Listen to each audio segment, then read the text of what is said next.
Hi, today we're going to talk about the negative rule of exponents, and our goal is I can simplify exponents using the negative rule. So we're going to dive straight into what does a negative exponent look like, what is the rule. So a negative exponent is exactly what it sounds like. Maybe we have something like x to the power of negative 3.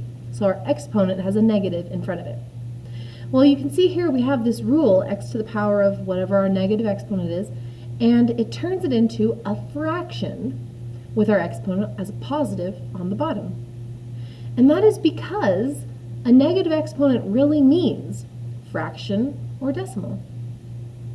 So we're going to use this catchy phrase, cross the line and change the sign. That's a way to help you remember what do we do with negative exponents. So when it says cross the line, that means cross this fraction line. So in our example right here, our fraction line is invisible, but that's okay, we can just draw that in there. Now I'm going to take the whole thing that the exponent is attached to, which is the x, the base, and I'm going to cross the line. That means I'm going to move it down to the other side of the exponent, or I apologize, to the other side of the fraction line. So now we have x to the negative 3 on the bottom of a fraction. That's what we have. So now let's check on the next part and change the sign. Well, now we have to change this negative to a positive. Now we know when we have a positive 3, we usually just don't write the exponent at all. So we have x to the power of 3. Well, we cannot just leave the top a blank. That doesn't work for fractions. There's always an invisible 1 multiplied by in front of anything. We just don't write it. That would be silly. So that 1 is still existing. It can't be invisible anymore. We write that 1 on the top. So we crossed the line. We moved it to the bottom of the fraction. We changed the sign. We made the exponent positive. So let's do some practice. So our first one is very similar to the example we just did. X to the power of negative 5. So I'm going to take the base and the exponent, and I'm going to move it to the bottom of the fraction. I'm going to cross the line. Then I need to change the sign. So if I have x to the negative 5, well, I got to change that to a positive.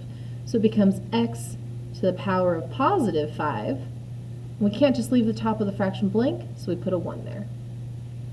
Okay, this also works when your base is a number.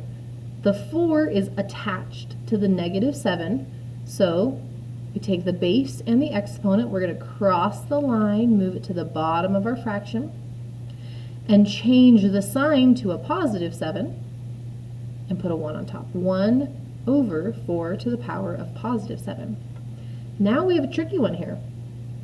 We have a 5 and we have a base with an exponent. Similar to what we have done in previous rules, we're going to split this up into 2 parts because the 5 is not attached to the exponent. So the 5 is just going to stay there. It's not doing anything. But this base and this exponent, we need to cross the line. That means we need to move it to the bottom of the fraction and change the sign. Okay, change it to a positive 3. And here's where it can be tricky. We have exactly what we're used to, w to the power of positive 3. But on all the other times I said put a 1 on top.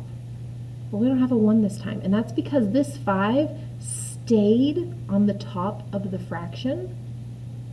And because it stayed there, it wasn't empty. It wasn't blank, so we didn't have to put the 1 there. We have a 5. Now this negative rule, you're going to start using with your product rule and your quotient rule, along with your power rule that we're going to learn too. So here we have a product with the same base.